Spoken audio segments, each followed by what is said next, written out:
सोह यद्भद्रं तन्नः ओम। सत्यार्थ प्रकाश स्वाध्याय कक्षा में आप सभी का स्वागत है।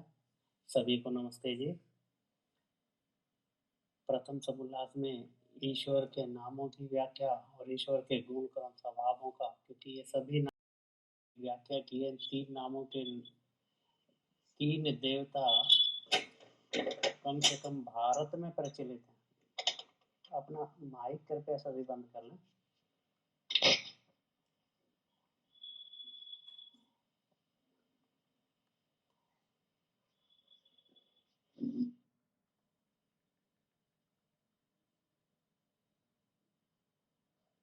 धन्यवाद जी। ये तीन नाम बड़े प्रचलित हैं और ये ज्योतिषाचार्य, तांत्रिक आदि लोग, अन्य ब्राह्मण आदि इन्हीं नामों से लोगों को बड़ा डराते हैं, धनहरण करते हैं और अनेक प्रकार से दुख पहुंचाने का कार्य करते हैं। अर्थात एक शनिश्चर के लिए ऋषि ने उसका अर्थ किया है कि यह ईश्वर का नाम कैसे है। लिखते हैं, जो सब में सहज से प्राप्त धैर्यवान। अर्थात परमात्मा का एक गुण है कि वह सभी को प्राप्त होने योग्य है। अर्थात जो ईश्वर को प्राप्त करने की इच्छा करता है, उसके लिए पुरुषार्थ करता है, तो ईश्वर सहज रूप से उसको प्राप्त होता है। इसलिए ईश्वर का नाम शनिश्चर है। और जबकि ये शनि आदि ग्रहों के नाम से ही अनेक प्रकार के प्रपंच लोग रचते हैं। दूसरा लिखा है राहु, अर्थात जिसके स्वरूप में दूसरा पदार्थ संयुक्त नहीं रह होता। अर्थात ईश्वर कैसा है, कहते हैं उसमें कोई दूसरा पदार्थ अलग से मिला हुआ नहीं है, किसी का संयोग नहीं है, तो उसके लिए ईश्वर का नाम यहाँ पर राहु। और एक और कारण लिखा, दुष्टों को छोड़ने और अन्यों को छुड़ाने आ रहा है, इससे परमात्मा का नाम राहु है। और केतु का लिखा है, केतु की चर्चा हम यहाँ पर करते हैं। राहु की कल तक की थी। आचार्य जी पेज नंबर कौन सा है? मेरे पास 20 है जी। 20 है, 36। हाँ, इससे थोड़ा सा, क्योंकि बड़े वाली आर्श वाली तो 26 है जी। ठीक है, 26 है जी। 26 है जी। आर्श वाली में 26 है। ठीक हाँ है जी। हाँ जी, कृपया देखें। तो केतु का लिखा है, कित निवासे रोगपन यने चह। इस धातु से केतु शब्द सिद्ध होता है। यह केतयति चिकित्सति वा सह केतु ईश्वरः, जो सब जगत का निवास, सब रोगों से रहित, मुमुक्षुओं को मुक्ति समय में सब रोगों से छुड़ाता, इसलिए उस परमात्मा का नाम केतु है। अर्थात रोगों से रहित होने के कारण, और जो मुक्ति में आत्माएं जाती है वो भी रोगों से रहित होती है। अर्थात वहां पर भी किसी प्रकार का कोई रोग आदि आत्माओं को नहीं होता, इस कारण से। और एक और लिखा है, सब जगत का निवास स्थान, अर्थात ये सारा जगत कहाँ पर है, ईश्वर के अंदर है। ईश्वर उनका निवास स्थान होने से ईश्वर का नाम केतु है। तो अब हमें शनिश्चर से या राहु और केतु से डरने की आवश्यकता नहीं है। आगे लिखा है, यज्ञ देव पूजा संगति कर्ण दानेशु, अर्थात यज्ञ के लिए भी यहाँ पर दिया है। इस धातु से यज्ञ शब्द सिद्ध होता है। यज्ञो वै विष्णु, यह ब्राह्मण ग्रंथ का वचन है। यो जयति विद्वद जयते वा सह यज्ञ, जो सब जगत के पदार्थों को संयुक्त करता। पहला कारण लिखा, ऋषि का गुण ईश्वर का गुण लिखा है, सब जगत के पदार्थों को संयुक्त करता। अर्थात पदार्थ कौन से, ये जड़ जगत के अंदर जितने भी पदार्थ हैं उनको वह संयुक्त करके नाना प्रकार के जगत की रचना करता है। और आत्मा का भी शरीर के साथ संयोग कराने वाला कौन है, अर्थात जब जीव का जन्म होता है तो वहां पर शरीर के साथ आत्मा का संयोग होता है। इसीलिए लिखा है, जगत के सब पदार्थों को संयुक्त करता, सब विद्वानों का पूज्य है।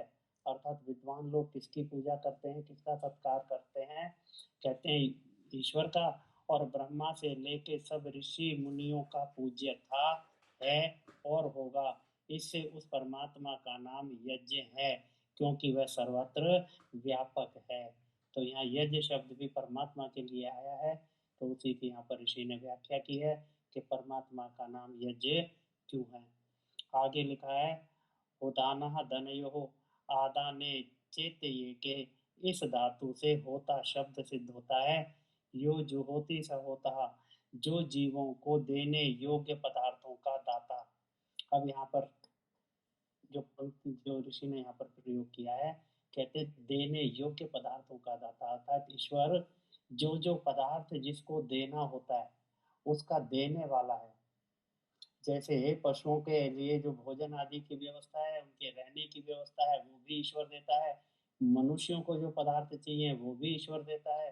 अर्थात इस प्राणी जगत के लिए जिन पदार्थों की आवश्यकता है वो सारे के सारे पदार्थ उन सब जीवों को उन्हीं के स्थान पर उपलब्ध कराता है। तो इसलिए जो जीवों को देने योग्य पदार्थों का दाता और ग्रहण करने योग्यों का ग्राहक, अर्थात ईश्वर देने वाला है और दूसरा ग्रहण करने योग्य पदार्थों का और ग्रहण करने योग्यों का ग्राहक। तो ईश्वर क्या ग्रहण करता है?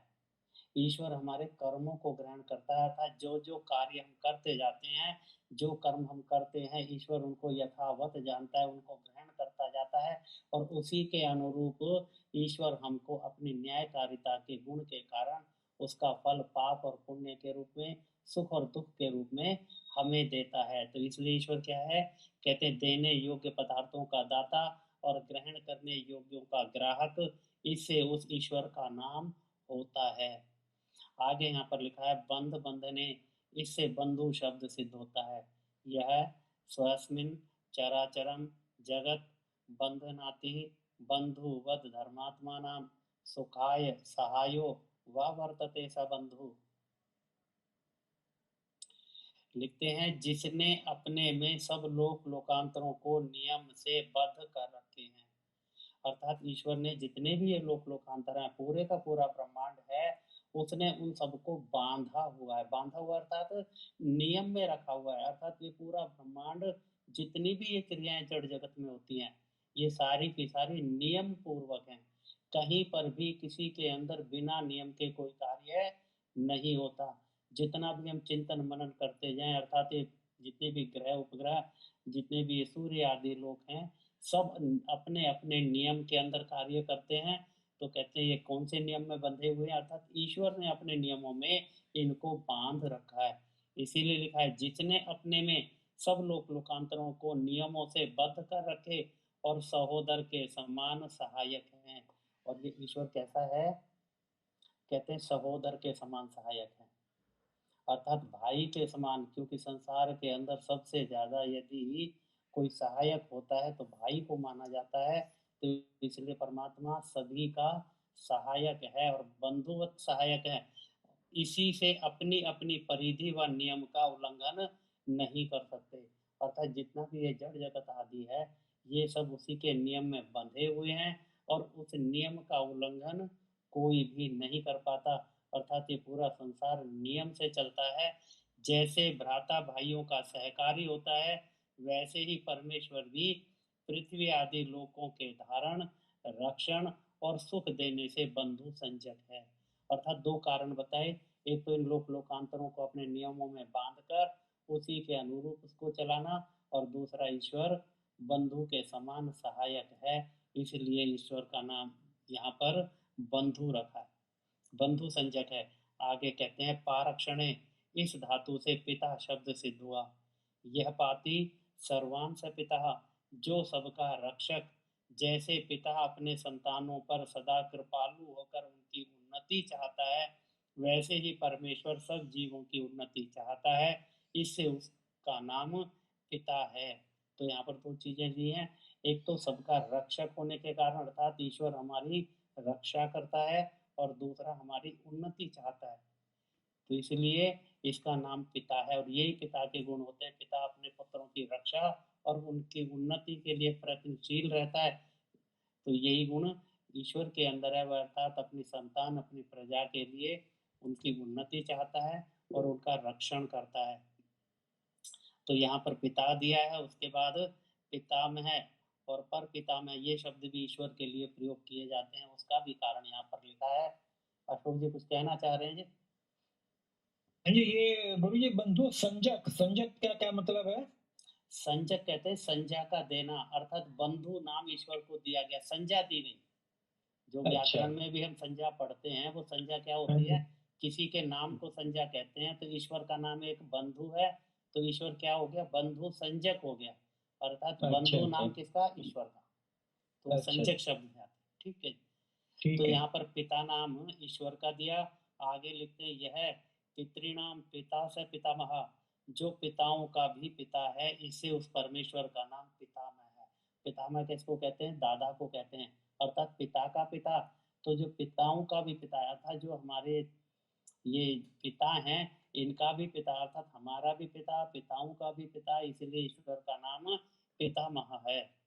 आगे लिखता है, कहते यह पितामह नाम पिता से पर पितामह, जो पिताओं के पितरों का भी पिता, अर्थात पहले तो पिता के लिए लिखा, फिर दादा के लिए लिखा, उसके बाद लिखा है उनके भी जो पीछे हमारे पूर्वज रहे हैं, अर्थात उनके भी वो परमात्मा पिता रहा है। अर्थात परमात्मा सबकी रक्षा करता है, पीछे हमारे पूर्वज रहे, उनका भी पिता है, उनकी भी रक्षा की, उनकी भी उन्नति की, हमारी भी करता है। इसलिए यहाँ पर लिखा है जो पिताओं के पितरों का पिता, अर्थात पीछे जितने भी पूर्वज हैं उन सबका पिता है, इससे उस परमेश्वर का नाम प्रपितामह है।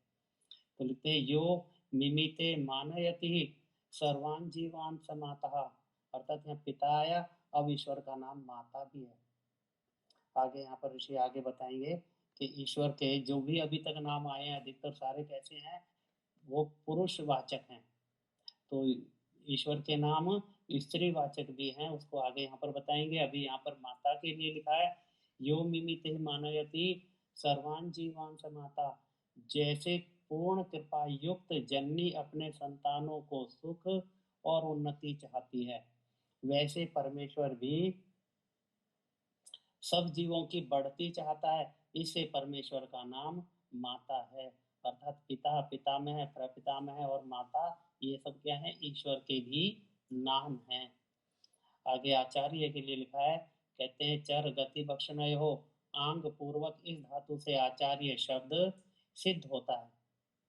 यह आचारम ग्राह्यति सर्वा विद्या बोधयति सह आचार्य ईश्वर, जो सत्य आचार का ग्रहण कराने हारा, अर्थात ईश्वर कैसा है, सत्य सत्य आचार, अर्थात ईश्वर हम सबको उपदेश करता है कि उत्तम आचरण कौन सा है, कौन से आचरण का ग्रहण किया जाए, किसका ना किया जाए उसका। और दूसरा लिखा है सब विद्याओं की प्राप्ति का हेतु होके, ये संसार की जितनी भी विद्याएं हैं, वो सारी विद्याएं कहाँ से सीखी जाती हैं, कहते हैं ईश्वर उन विद्याओं का देने वाला है, सिखाने वाला है।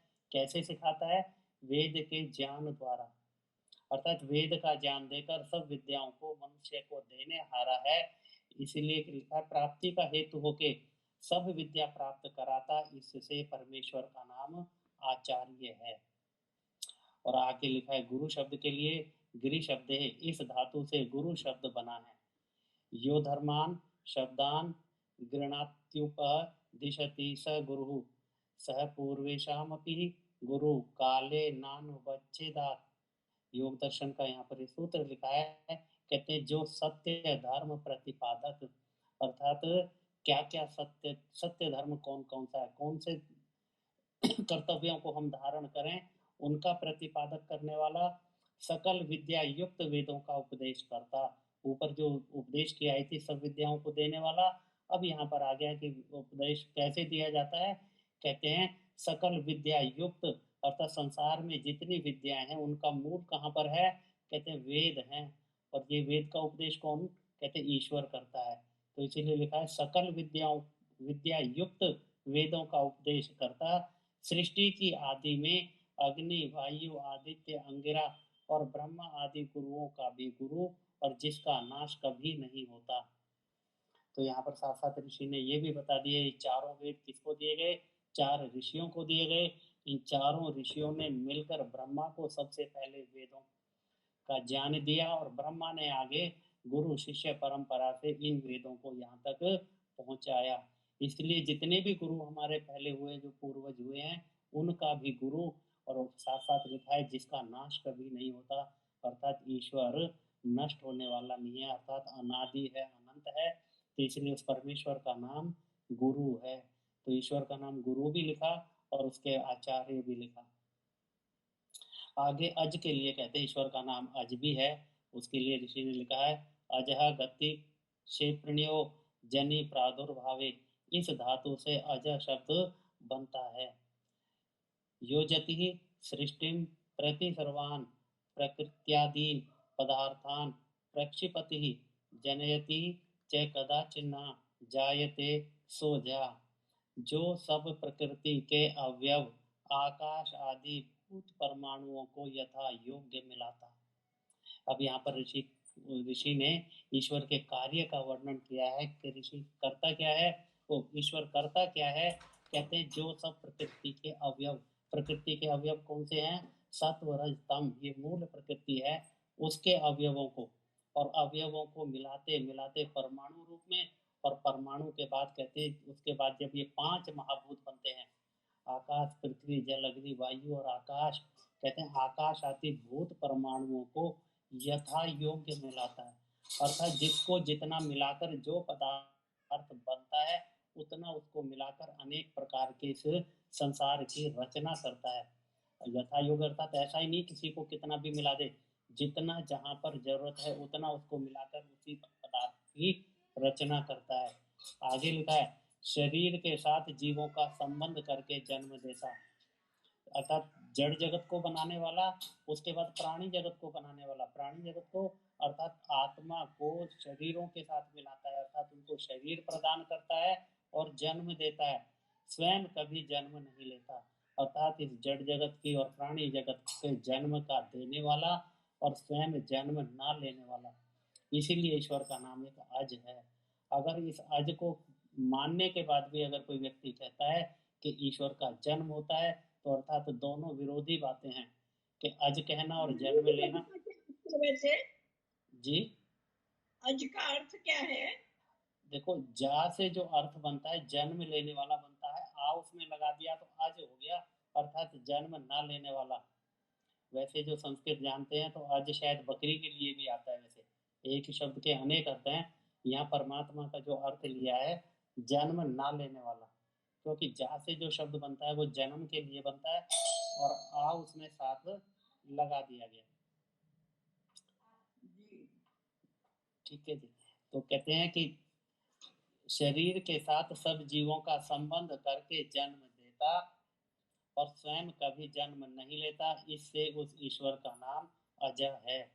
तो यहाँ पर गुण भी बता दिया ईश्वर के कि वह प्रकृति के सारे पदार्थों को मिला मिलाकर इस सृष्टि को भी जन्म देने वाला, प्राणी मात्र को जन्म देने वाला, परंतु स्वयं जन्म न लेने के कारण ईश्वर का नाम अजय है। अब यहाँ पर ब्रह्मा की चर्चा की है, पीछे एक शब्द ब्रह्म आया था, तब भी मैंने एक बात को रखा था कि ब्रह्म और ब्रह्मा केवल आकार की मात्रा लगने के कारण दोनों शब्दों के अर्थ बदल जाते हैं। तो यहाँ ब्रह्मा का अर्थ लिखा है, कहते हैं वृह व्रीहि वृद्ध्यौ, इन धातुओं से ब्रह्मा शब्द सिद्ध होता है। योखिलम जगन निर्माणे वर्हति वर्धयति स ब्रह्मा, जो संपूर्ण जगत को रच के बढ़ाता है, अर्थात संपूर्ण जगत को पहले रचना करता है और रचना करके उसको बढ़ाता है, उसका पालन करता है, इसलिए परमेश्वर का नाम ब्रह्मा है, अर्थात जगत को रचना करने वाला होने के कारण ईश्वर का नाम ब्रह्मा है। आगे लिखते हैं सत्यम ज्ञान ज्ञान मनंतम ब्रह्मा, ये तैत्तरीय उपनिषद का वचन है। लिखते हैं संतति संतस्तेषु सत्सु साधु तत्सत्यम यज्ञनाति चराचरम जगत ज्ञानम न विद्यतेन्तो अवधि मर्यादा यस्य तदंतम सर्वेभ्यो वृत्तवाद ब्रह्मा, जो पदार्थ हो उनको सत कहते हैं। एक सिद्धांत यहाँ पर ऋषि ने दिया है कि जिस पदार्थ की उपलब्धता है, अर्थात जो पदार्थ उपलब्ध है, अर्थात कोई कल्पना जिसमें नहीं है, जिसकी सत्ता होती है, उस पदार्थ को सत कहा जाता है। आगे लिखते हैं उसमें साधु होने से, और उसमें अर्थात जितने भी पदार्थ संसार में उपलब्ध हैं उनमें सबसे उत्तम होने के कारण, साधु शब्द का अर्थ है उन सब में उत्तम। तो कौन कौन से पदार्थ सत्य हैं, अर्थात प्रकृति, आत्मा और परमात्मा तीनों सत्य हैं, परंतु इस तीनों में सबसे ज्यादा उत्तम कौन है, कहते हैं कि परमात्मा होने से उसका नाम सत्य है। फिर आगे कहते हैं जो सबका जानने वाला है। सबका जानने वाला अर्थात परमात्मा सबको जानता है, अर्थात इस पूरे जड़ जगत को जानता है और पूरे चेतन जगत को जानने वाला है।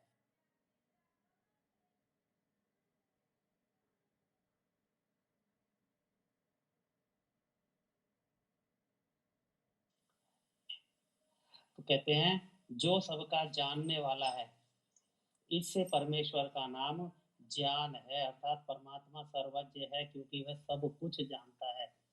सब कुछ में इस पूरे जगत की रचना कैसे हुई, जीव की रचना कैसे हुई, उसके बाद ये संसार कैसे चलता है, ये सारे इनके जैसे जैसे ये कर्म करते जाते हैं उनको यथावत जानता है। इसीलिए क्या सबका जानने वाला है, इससे परमेश्वर का नाम ज्ञान है।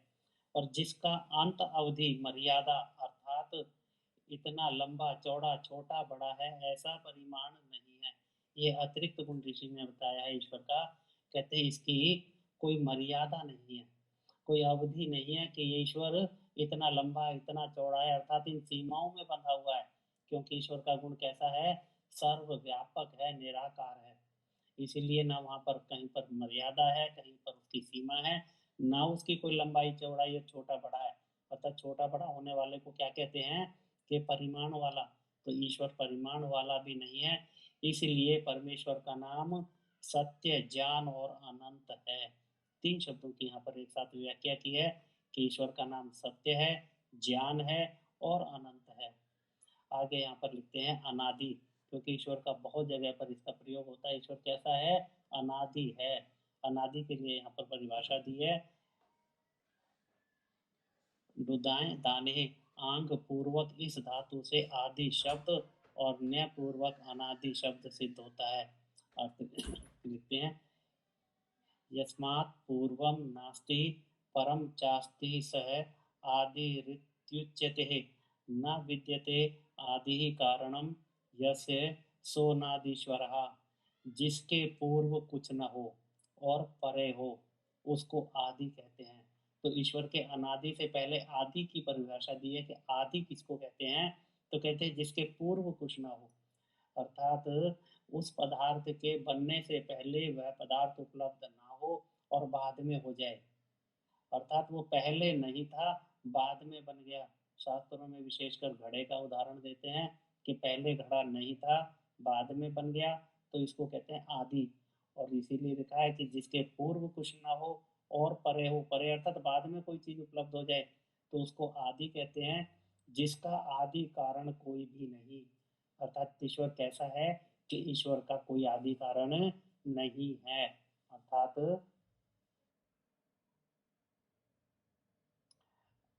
अर्थात आदि कारण किसका होता है, जो पदार्थ बनने से पूर्व उसका कोई कारण उपलब्ध हो तो कहते हैं वह आदि कारण है। अर्थात बनने से पूर्व कारण उपलब्ध था, उस कारण के होते हुए किसी ने उसको बना दिया तो वह उपलब्ध हो जाता है। तो इसको कहते हैं ईश्वर का क्या है, कोई आदि कारण उपलब्ध नहीं, इसलिए परमेश्वर का नाम अनादि है। यहाँ पर आदि की परिभाषा देकर उसके बाद ईश्वर की परिभाषा दी है कि ईश्वर का एक नाम अनादि भी है। आगे कहते हैं टुनदी समृद्ध्यौ आंग पूर्वक इस धातु से आनंद शब्द बनता है। और अर्थ यह है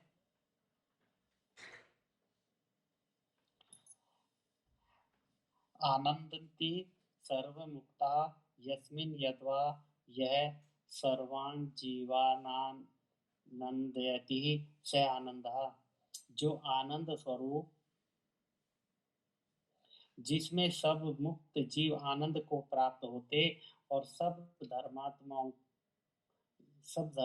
जीवों को आनंद युक्त करता, इससे ईश्वर का नाम आनंद है। यहाँ पर दो कारण दिए हैं कि जो स्वयं आनंद स्वरूप है, अर्थात ईश्वर के अंदर कोई भी रोग आदि या कोई दुख नहीं है, वह आनंद स्वरूप है। और दूसरा लिखा है कि जिसमें सब मुक्त जीव आनंद को प्राप्त होते हैं। जो जीव मुक्ति को प्राप्त होते हैं वो ईश्वर के सानिध्य में रहकर उसके आनंद को भोगते हैं, अर्थात आनंद की प्राप्ति करते हैं। और कहते हैं सब धर्मात्मा जीवों को आनंद युक्त करता है, दोनों मुक्ति में भी आनंद को भुगवाता है और जो धार्मिक विद्वान लोग होते हैं उनको भी इस जीवन में आनंद देने वाला होता है। दोनों को लिखा है कि मुक्ति मिले तब भी और मुक्ति ना मिले, अर्थात धार्मिक व्यक्ति आनंद को प्राप्त करता है। देने वाला कौन है? ईश्वर आनंद को देने वाला है, इससे ईश्वर का नाम आनंद है। अब सत की परिभाषा फिर यहाँ पर लिखी है, अस भुवि, इस धातु से सत शब्द सिद्ध होता है। यदस्ति त्रिषु कालेषु न बाधते तत् तत्सद ब्रह्मा, जो सदा वर्तमान, अर्थात भूत भविष्यत वर्तमान कालों में जिसका बाध न हो। अर्थात जो भूत वर्तमान और भविष्य तीन ही काल होते हैं, इन कालों में बाधित होना, अर्थात किसी काल में एक वो पदार्थ है और किसी में नहीं है, उसको कहते हैं बाधित होना। अर्थात भूत में नहीं है, अब हो जाए तो वो बाधित हो गया, अर्थात भूत में नहीं था वर्तमान में है, यह वर्तमान में है भविष्य में नहीं रहेगा।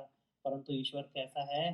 सदा वर्तमान है, अर्थात उसके लिए ना भूत है ना भविष्य है, अर्थात वह हमेशा वर्तमान रहता है, उसका ना आदि है ना अंत है। इसीलिए कहते हैं उस परमेश्वर को सत्य कहते हैं, अर्थात जो पदार्थ हमेशा विद्यमान रहता है वह सत्य कहलाता है। और परमात्मा में ये गुण है, वह काल बाधित नहीं है, तो इसीलिए कहते हैं ईश्वर का नाम सत्य है। अब यहाँ पर चिति संज्ञाने, इस धातु से चित्त शब्द सिद्ध होता है। यस चेतति चेतयति संजापयति सर्वान् सज्जानान् योगिनस् तच्चेतत्परम ब्रह्मा, जो चेतन स्वरूप सब जीवों को चिताने और सत्य असत्य का जनाने हारा है। अर्थात ईश्वर क्या है? चेतन स्वरूप सत्ता है। जैसे जीव भी चेतन है, ईश्वर भी चेतन है, अर्थात परमात्मा भी चेतन है।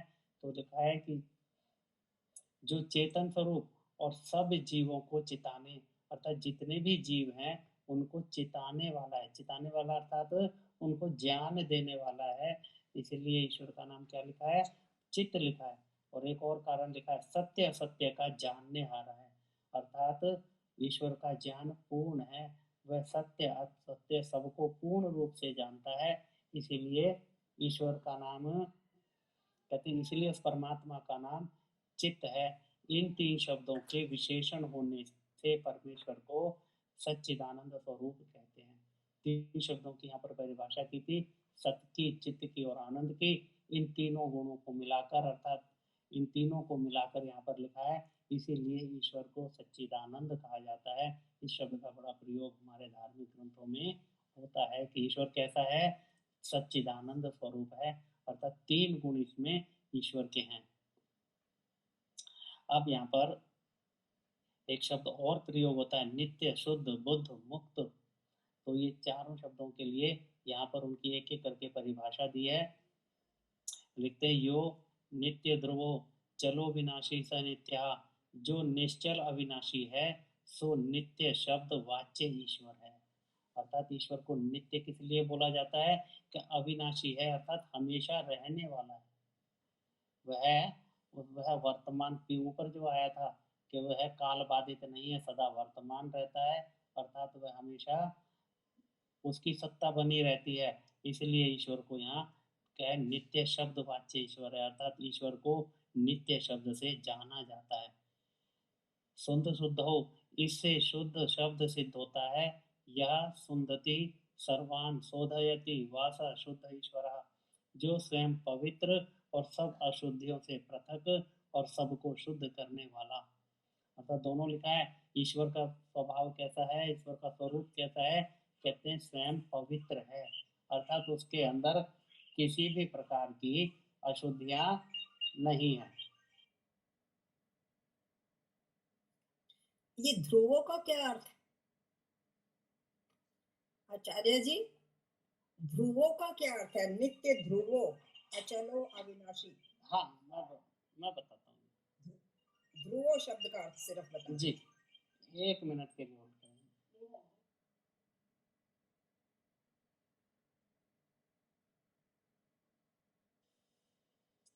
हाँ जी, आप कहाँ के लिए बोल रहे थे जी? ये शब्द है ना, यो ध्रुवो चलो अविनाशी स नित्य।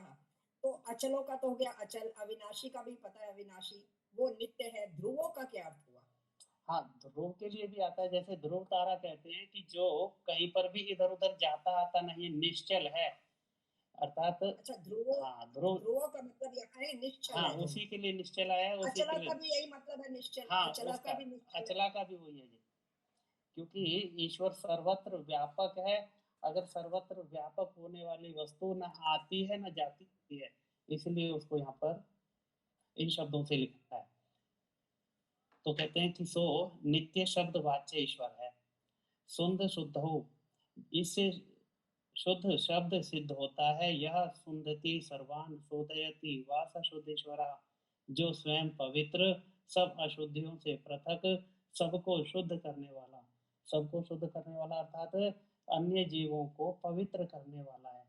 ईश्वर के सानिध्य में अर्थात जो योगी लोग ईश्वर का साक्षात्कार करते हैं, उनको भी शुद्ध करने वाला है, पवित्र करने वाला है। इससे ईश्वर का नाम शुद्ध है। बुद्ध अवगमने, इस धातु से तक्त प्रत्यय होने से बुद्ध शब्द सिद्ध होता है। यो बुद्धवान सदैव ज्ञातास्ति स बुद्धो जगदीश्वरा, जो सदा सबको जानने हारा।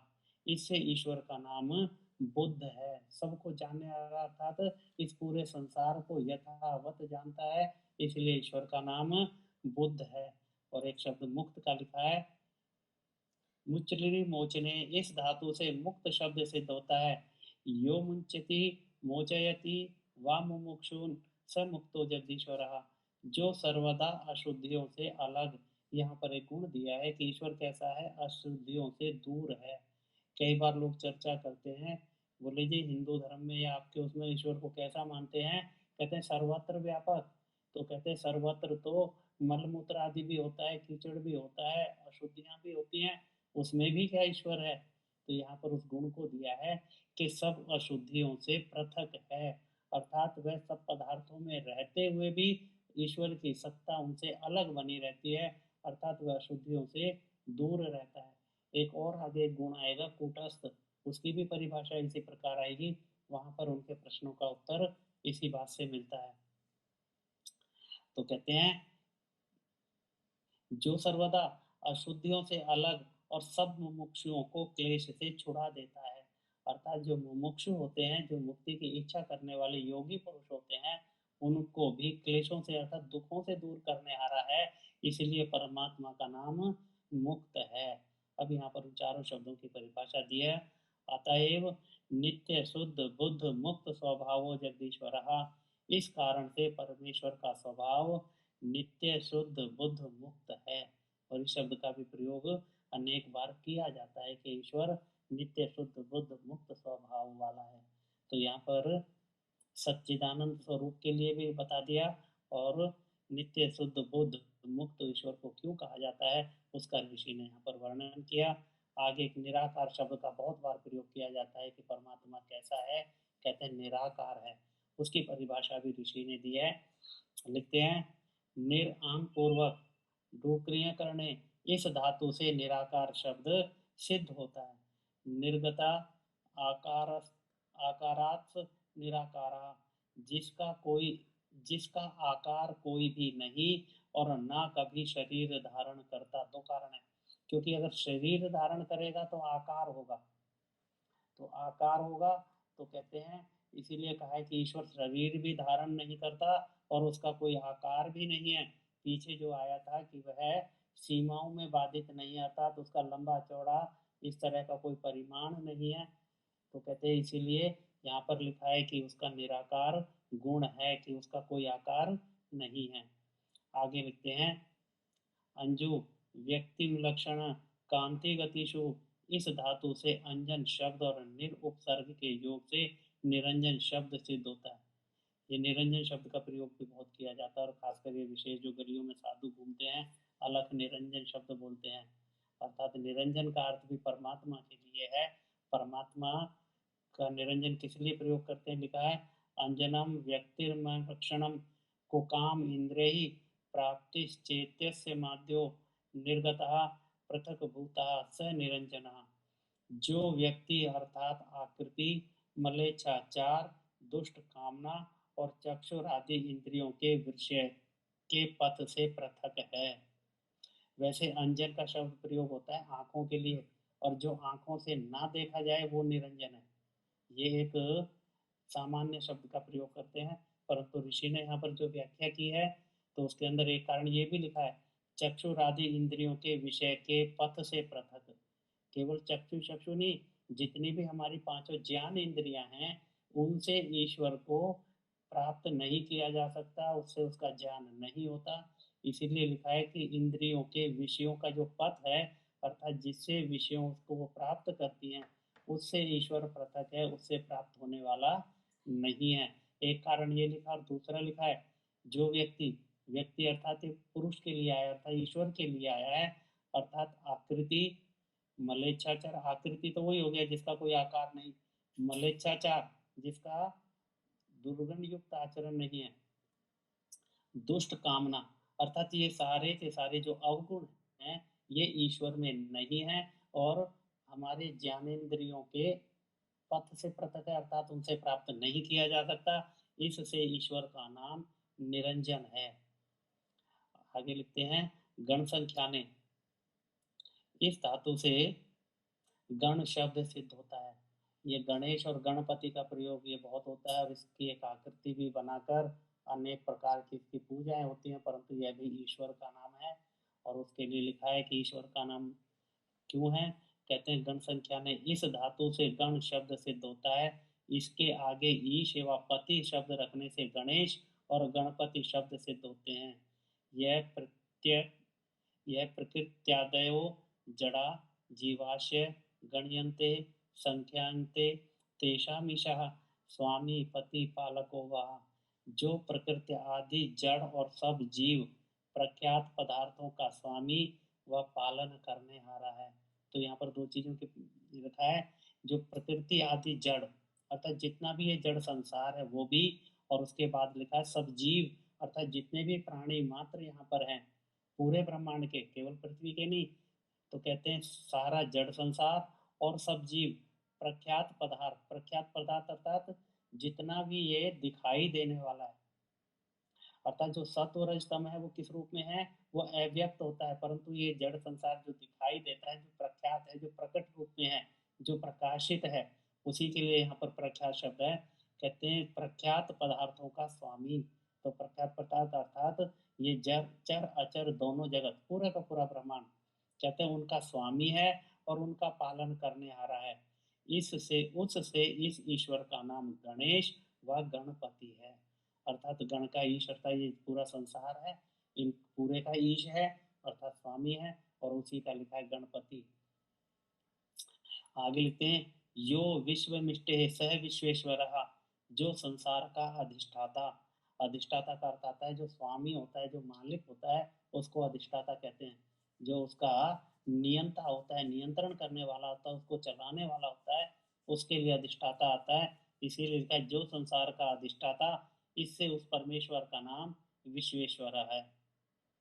और आगे उस शब्द का प्रयोग यहाँ पर किया है जो मैं कूटस्थ बता रहा था, उसके लिए यह कूटनेक विविध व्यवहारे स्वरूप रूपेण तिष्ठति सह कूटस्थ परमेश्वर, जो सब व्यवहारों में व्याप्त और सब व्यवहारों का आधार होके भी किसी व्यवहार में अपने स्वरूप को नहीं बदलता।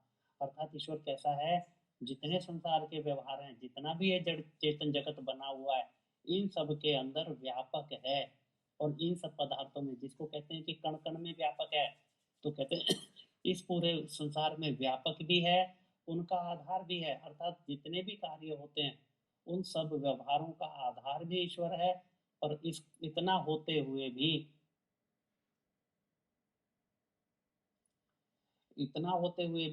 फिर आगे लिखा है जो विशेष है, आधार होके भी किसी व्यवहार में अपने स्वरूप को नहीं बदलता। अर्थात सारे संसार में व्यापक होते हुए भी ईश्वर का जो स्वरूप है उसमें परिवर्तन नहीं आता, अर्थात वह शुद्ध रूप में रहता है। तो इसीलिए लिखा है कि इसी से परमेश्वर का नाम कूटस्थ है, अर्थात ईश्वर की सत्ता अपने स्वरूप में ईश्वर हर स्थान पर बना रहता है, उसके अंदर किसी भी तरह की कोई भी परिवर्तन या किसी का कोई प्रभाव वहां पर नहीं पड़ता। ये अभी क्या नाम लिया तुम आचार्य जी? कूटस्थ। कूट शब्द कहते हैं, जैसे हम इंग्लिश में कोड बोलते हैं, कोड को हिंदी में या संस्कृत में कूट कहते हैं, और कूट का अर्थ आता है जिसकी अपनी विशेषता बनी रहे, वो कूट होता है। यहीं से कोड शब्द बना है। तो अर्थात ईश्वर पूरे संसार में व्यापक है। मैं जो चर्चा कर रहा था कि जो ये कुछ मतांतर वाले लोग कहते हैं कि ईश्वर कण कण में व्यापक है, तो जितने भी गंदे स्थान हैं, मलमूत्र है, उनमें भी ईश्वर है। तो वहाँ पर ना जानने के कारण चुप रहना पड़ता है। तो परंतु यहाँ पर ये सिद्धांत है ईश्वर का ये पर कि ईश्वर कैसा है, कूटस्थ है, कि सभी पदार्थों में व्यापक होता है, सभी कार्यों का आधार रहते हुए भी उसकी अपनी सत्ता अलग से बनी रहती है, अर्थात उन सब का प्रभाव ईश्वर में नहीं पड़ता। तो इसीलिए लिखा है परमेश्वर का नाम कूटस्थ है, ये गुण है ईश्वर का। अच्छा ये गणपति नहीं समझ में आया। अच्छा, गण कहते हैं, देखो गण कहते हैं कि जो इकट्ठे कोई भी चीज होती है, जैसे अगर 150 लोग बैठे हुए हैं तो ये क्या हो गए, एक एक व्यक्ति हो गया, सबको क्या कहेंगे, गण कहेंगे। जैसे अगर कुछ आचार्य लोग बैठे हैं तो हम क्या कहते हैं, आचार्य गण। तो गण शब्द से क्या आता है, एक समूह का बोध होता है। तो ये सारा जी संसार पूरा एक समूह रूप में है, जिसमें जड़ जगत भी है और चेतन जगत भी है। अब उस सब का पति, उस सब का मालिक ईश्वर होने से उसका नाम गणपति है। और गणेश, जी गणेश अर्थात गण का ईश। तो इसलिए भी ईश शब्द किसके लिए आया था, जो समर्थों का समर्थ है वह ईश्वर कहलाता है। तो अर्थात जी इन सब का ईश क्या है, ये जो गण है, ये पूरा संसार है, ये क्या है, ईश्वर की प्रजा है। तो इस पूरे संसार को गण अर्थात जिसकी संख्या हो जाती है उसको गण कहते हैं। तो उन सब का जी पति होने से, उसका ईश होने से ईश्वर का नाम गणेश है, और उसी से गणपति है। और इसी ईश्वर के नाम की व्याख्या करके इन जो पौराणिकों ने एक आकृति बना ली और वहां पर एक वक्र सूंड और वो जो लगा दिया, ये यहीं से लिया है। जी जी थैंक अब यहाँ शुक्रिया। पर अब यहाँ पर ऋषि लिखते हैं कि जितने नाम देव के अर्थात जो अभी तक जितने नाम आए हैं वो सारे के सारे लगभग पुरलिंग के हैं, अर्थात ईश्वर के पुरलिंग नाम है। तो यहाँ पर लिखते हैं जितने देव शब्द के अर्थ लिखे हैं उतने ही देवी शब्द के भी हैं, अर्थात ईश्वर का नाम केवल पुरलिंग पुरलिंग में नहीं है, स्त्रीलिंग में भी है। लिखा है परमेश्वर के तीनों लिंगों में नाम है, क्योंकि ईश्वर का अपना कोई लिंग नहीं है, ना तो वो पुरलिंग है, ना स्त्रीलिंग है, ना नपुंसकलिंग है, उसका सब में नाम आते हैं। तो कहते हैं जितने देव के अर्थात पुरलिंग के हैं उतने स्त्रीलिंग के भी नाम हैं। और आगे लिखते हैं जैसे ब्रह्म चित्तीश्वर चेति ही, जब ईश्वर का विशेषण होगा तब देव, और तब चित्ती का होगा तब देवी, इससे ईश्वर का नाम देवी भी है। अर्थात कहना चाह रहे हैं कि जहाँ पर ईश्वर के नामों की व्याख्या पुरलिंग में है वहाँ पर देव के रूप में, और जहाँ पर स्त्रीलिंग में ईश्वर के नाम आते हैं वहाँ देवी के रूप में, अर्थात दोनों लिंगों में ईश्वर के नाम हैं। आगे यहाँ पर कुछ नाम स्त्रीलिंग वाले भी ऋषि ने यहाँ पर दिए हैं। लिखते हैं शक्ति शक्तहु, इस धातु से शक्ति शब्द बनता है। यह सर्वम जगत कर्तुम शक्नोति सशक्ति ही, जो सब जगत के बनाने में समर्थ है। अर्थात ईश्वर का गुण बताया है कि इस जगत को, कौन से जगत को कहते हैं, संपूर्ण ब्रह्मांड को बनाने में समर्थ होने के कारण, अर्थात उसमें उतना सामर्थ्य है कि वह सारे जगत को बना पाता है। इसीलिए उस परमेश्वर का नाम शक्ति है। तो ये शक्ति कहाँ पर आया, ये स्त्रीलिंग में आ गया। आगे यहाँ पर कहते हैं श्री सेवायाम, इस धातु से श्री शब्द सिद्ध होता है। या श्रीयते सेव्यते सर्वेण जगता विद्वद्भिर योगिभिश्चः सह श्रीश्वरः, जिसका सेवन सब जगत विद्वान और योगी जन करते हैं। तो यहाँ पर जिसका सेवन, सेवन का अर्थ क्या आएगा, अर्थात जो ईश्वर को प्राप्त करना चाहते हैं, जो उसकी उपासना करते हैं, उसको पाना चाहते हैं, उसी के लिए कहा है कि जिसका सेवन कौन, सब जगत अर्थात ये पूरा संसार करता है, और विद्वान लोग करते हैं, योगी जन करते हैं, उस परमात्मा का नाम श्री है। तो यहाँ श्री शब्द भी स्त्रीलिंग में आएगा। आगे कहते हैं लक्ष्य दर्शनांक नयो, इस धातु से लक्ष्मी शब्द सिद्ध होता है। यो लक्ष्यति पश्यत्यंकते चिन्हयति चराचरम जगत तत्वा वेदैराप्तैर्योगिभिश्च, यो लक्ष्यते सह लक्ष्मी सर्वप्रियेश्वरा, जो सब चराचर जगत को देखता, चिन्हित अर्थात दृश्य बनाता। तो यहाँ पर ईश्वर के गुण क्या लिखे हैं? सब जगत को देखने वाला, अर्थात इस सब जगत को पूर्ण रूप से ईश्वर जानता है। और उसके बाद कहते हैं चिन्हित अर्थात दृश्य बनाता। जितने भी संसार के अंदर ये पदार्थ बने हुए हैं, ये सब क्या है? दृश्य हैं। ये सभी पेड़ पौधे, पृथ्वी, आकाश, नदी, नाले और सारा का सारे जो संसार है, ये क्या है? ये चिन्ह ही है। तो कहते हैं ये दृश्य बनाने वाला कौन है? और आगे लिखा है कि ये दृश्य किस तरह के दृश्य हैं, उनका उदाहरण दिया है। कहते जैसे शरीर के नेत्र, नासिका आदि, अर्थात हमारे शरीर के अंदर ये अवयव बनाकर इन शरीर को यथावत बनाया है। ये भी क्या है? ईश्वर के दिए हुए चिन्ह हैं, उनके दृश्य हैं। दूसरा, वृक्ष के पत्र, पुष्प, फल, मूल आदि, तो अर्थात हमारे शरीर में जितने भी अवयव बनाए वो भी, उसके बाद वृक्षों के अंदर जो वहां पर उसके अंग प्रत्यंग हैं वो भी, फिर उसके बाद कहते हैं पृथ्वी, जल के कृष्ण, रक्त, श्वेत, अर्थात ये पृथ्वी जल के जो अलग अलग रंग रूप बनाए हैं, कहीं जल काला है, कहीं सफेद है, कहीं नीला है, कहीं पीला है, उस तरह की पृथ्वी और जल, उसके कहते हैं मृतिका अर्थात मिट्टी, अनेक अनेक रंगों की जो मिट्टी ईश्वर ने बनाई है, ये सारे दृश्य। फिर पाषाण, चंद्र, सूर्य आदि चिन्ह बनाते, सारे के सारे क्या हैं? ये चिन्ह हैं। अर्थात ये सारे के सारी आकृति वाले अनेक प्रकार के सृष्टि की जो रचना बनाने वाला ईश्वर है। और फिर उसके बाद जो ऊपर का है, सब चराचर जगत को देखता, कहते हैं इनको बनाता, इन सब को देखता, अर्थात किस लिए देखता? अर्थात इनको यथावत जानता है, क्या क्या व्यवहार इनमें सब हो रहे हैं। सब शोभाओं की शोभा, ये इतनी शोभाएं मान ये पृथ्वी संसार बना हुआ है, उन सब की शोभा, अर्थात ये शोभा किसके आधार पर है? किसके द्वारा बनाई गई? ईश्वर के द्वारा। इसी लिखा है सब शोभाओं की शोभा, और जो वेदादि शास्त्र व धार्मिक विद्वान योगियों का लक्ष्य है। तो ये ईश्वर कैसा है? जितने भी वेदादि शास्त्र हैं, सब ईश्वर का गुणगान करते हैं, इसको प्राप्त करने की, इसका साक्षात करने का आदेश करते हैं। और कहते हैं वह धार्मिक विद्वान योगियों का लक्ष्य है। जितने भी धार्मिक विद्वान और योगी हैं, इनका लक्ष्य क्या होता है? ईश्वर ही होता है। सारे शास्त्रों में ईश्वर के प्राप्त करने के आदेश हैं, उन्हीं को लक्षित करके लिखा गया। और सारे विद्वान योगी जन भी ईश्वर को प्राप्त करने के लिए ही अपने को लक्षित करते हैं, अर्थात देखने योग्य है। देखने योग्य अर्थात ईश्वर साक्षात्कार करने योग्य है, उसका साक्षात्कार किया जाना चाहिए, उसको प्राप्त किया जाना चाहिए, प्राप्त होने के योग्य है। इससे उस परमेश्वर का नाम लक्ष्मी है। और सामान्य समाज के अंदर क्या है?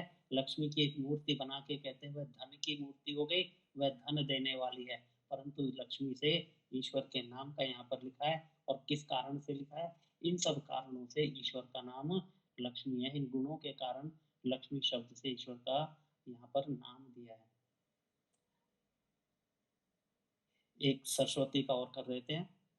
आगे लिखते हैं श्रीगतहु, इस धातु से सरस और उसमें मतुप और डिप प्रत्यय होने से सरस्वती शब्द सिद्ध होता है।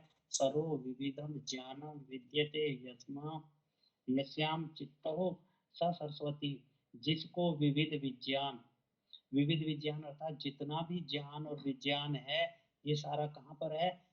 ईश्वर का है। और वो ही विज्ञान वेदों के द्वारा मनुष्यों को दिया जाता है, प्राणी मात्र को दिया जाता है। कहते हैं अर्थात ये विज्ञान क्या है? उसके लिए ऋषि ने लिखा है शब्द, अर्थ और संबंध का प्रयोग का ज्ञान यथावत हुए। तो ये तीन तरह से ज्ञान होता है, शब्द, अर्थ और शब्द, अर्थ और संबंध प्रयोग। अर्थात जो विज्ञान शब्द रूप में वेदों में दिया है वो, उसका अर्थ और उसका संबंध, संबंध अर्थात उसका आचरण कि किस प्रकार से उसको उपयोग में लाया जाए, वो सारे का सारा उस सब को यहाँ पर ईश्वर का विज्ञान कहा है। कहते हैं प्रयोग का ज्ञान यथावत होवे। ये सारे का सारा ज्ञान किसको है? ईश्वर को है। ये ईश्वर का ही ज्ञान है, इसीलिए कहते हैं उस परमेश्वर का नाम सरस्वती है। तो आज के पाठ का यहीं पर विराम करते हैं। मंत्र पाठ के ये बाद सरस्वती क्यों बताया? है जी, सरस्वती क्यों है ना? देखो ऊपर जो कारण दिया है कि सरस्वती शब्द का जो कहाँ से बना है, यहाँ पर एक धातु दी है श्री, और इसका अर्थ लिखा है गतौ। अब ये तो जो व्याकरण के विद्वान है, जो अष्टाध्यायी पढ़ते हैं, वो इसको ज्यादा अच्छी तरीके से बता सकते हैं, परंतु ऋषि ने यहाँ पर उसका अर्थ किया है। जो गतौ शब्द है, जो श्री यहाँ पर धातु है, गतौ उसका अर्थ है, और गतौ का जो अर्थ है ये संस्कृत में जो लिखा है, सर्व विविधम ज्ञानम विद्यते यस्या चित्तौ स सरस्वती। अर्थात सरस्वती किसको कहते हैं कि जिसको पूरा विज्ञान पता है। विज्ञान विद्या कौन की सा है? देवी, विद्या की देवी बोलते हैं हाँ, विद्या की वो देवी विद्या की सरस्वती। वो विद्या की देवी यहीं से लिया है जी। तो ईश्वर कहता है कि सारा विज्ञान ईश्वर का है, और वो विज्ञान कहाँ पर है? वेदों में शब्द, अर्थ और संबंध, ये तीन चीजों का प्रयोग आप कई जगह पर देखेंगे। क्या अर्थात जो शब्द लिखे हुए हैं वो उनका अर्थ क्या है, और उनको किस प्रकार से उपयोग में लाते हैं, उनका संबंध क्या है, उनसे कौन कौन से कार्य होते हैं, उनका आचरण, इस सब के लिए कहा जाता है शब्द, अर्थ और संबंध का प्रयोग का ज्ञान यथावत ईश्वर को है, और उसी को वेद के रूप में मनुष्यों को ईश्वर द्वारा दिया जाता है। इसीलिए ईश्वर का नाम सरस्वती लिखा है, क्योंकि ईश्वर ज्ञान देने वाला है, और ये सारा ज्ञान किसका है? ईश्वर का है। इसीलिए उससे सरस्वती शब्द का यहाँ पर प्रयोग किया। ठीक है बहन जी? जी ठीक है आचार्य जी ठीक है। ठीक है जी। तो एक बार पहले मंत्र पाठ, उसके बाद आप लोगों की कोई शंका बढ़िया, हो, कोई बहुत प्रश्न अच्छा। हो तो अवश्य रखेंगे। बहुत ही अच्छा। ओम विश्वानि देव सवितर्दुरिता विपरा शोभा यद भद्रं तन्न आशोभा। ओम शांति शांति शांति। ओम। सभी को नमस्ते जी। सभी का धन्यवाद बहुत बहुत आचार्य धन्यवाद। जी। नमस्ते आपका नमस्ते।